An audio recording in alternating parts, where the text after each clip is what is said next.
हाय सांग माने नमस्कार मु काजल स्वागत करुच्ची मोर तपनश्रीकाजल किचन को आ गोटे नुआ रेसिपी सहित चलते आज आम अटार काकरा बनैबा सिंपल तरीका रे बिना झंझट रे से देखु मुझे गोटे गिना अटा को नहीं जाइए गिना सब जिनस को आमको मेजरमेंट करके नेबाक पड़ो। गोटे गिना अटा पाई गोटे गिनार टिके कम पानी को नेबाक पड़ो एवं अध गिना चीनी को नेबाक पड़ो। एबे स्वाद अनुसार लुण को आड करना और अल्प अल्प कर पानी को आड कर गोटे घोल बन ना कारण जंतुणी धरला बेले अटा डायरेक्ट आड करदे अटार लम्स पड़ जाए से प्रथम आम अटा को एमती घोल बन ना।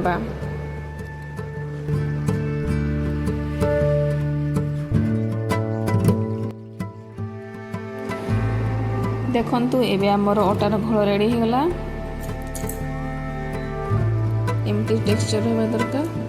एबे गैस ऑन करी कड़े बसेबा से अल्प टिके पानी ऐड करबा एवं 4 ରୁ 6टा अळेची को एमती दरदरा कुटा करके एथरे ऐड करना एवं आधा चामच चीनी को एथरे ऐड करना एवं याको भलो भाबरे गोळे नबा। देखंतु चीनी एठी भलो भाबरे मेल्ट हो गलानी। एथरे आमे प्रागरु प्रस्तुत करथिबा घोळ को ऐड करना एवं कंटीन्यूअसली एमती खड़िका सहायरे गोली चलेबा। गैस फ्लेम को लो रखी था ना अटाटा सीझबनी।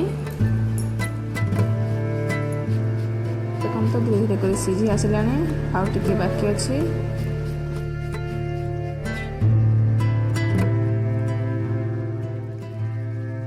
एबे देखंतु आमर जंतुणी परफेक्टली हो जाइछि। याकु ठंडा करबा पई गोटे प्लेट को काढी नबा। अटार जंतुणी साधारणतः गरम थिला बेले टिके सॉफ्ट थाए आपन को डरिबार किछि नै। याको गोटे प्लेट को काढी नियंतु एवं सब स्प्रेड कर दियंतु। टिके ठंडा हला परे ताको पिठा बनांतु। देखंतु आमे गोटे प्लेट नै जबा सेते तेल टिके दे देबा सब स्प्रेड करनबा एवं जंतुणी को एथरे काढी नबा सब स्प्रेड करनबा। ठंडा हला परे याको आमे पिठा बनाइबा। एथिरे बे गोटे चमच घी वा तेल को ऐड करना यहाँ को भल भाव प्रेस करना जहाँ फल जंतुटा भल भाव जंती हो सफ्ट हो छाणला बेला को भल भाव फुल।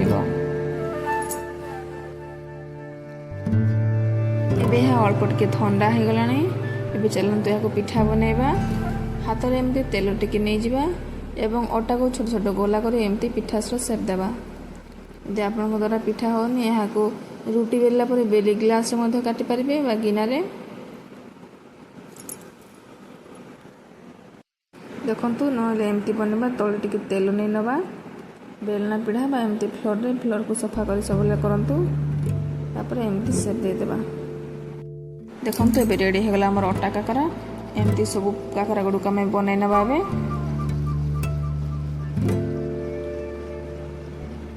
एबे छानिया पे आमे प्रथमे गैस ऑन करी कड़े बसेबा एवं सेथिरे तेल को ऐड करनबा। तेल भलो भाबरे गरम हो गला पर सेथिरे गोटे गोटे कर सब पिठा को छानि नबा।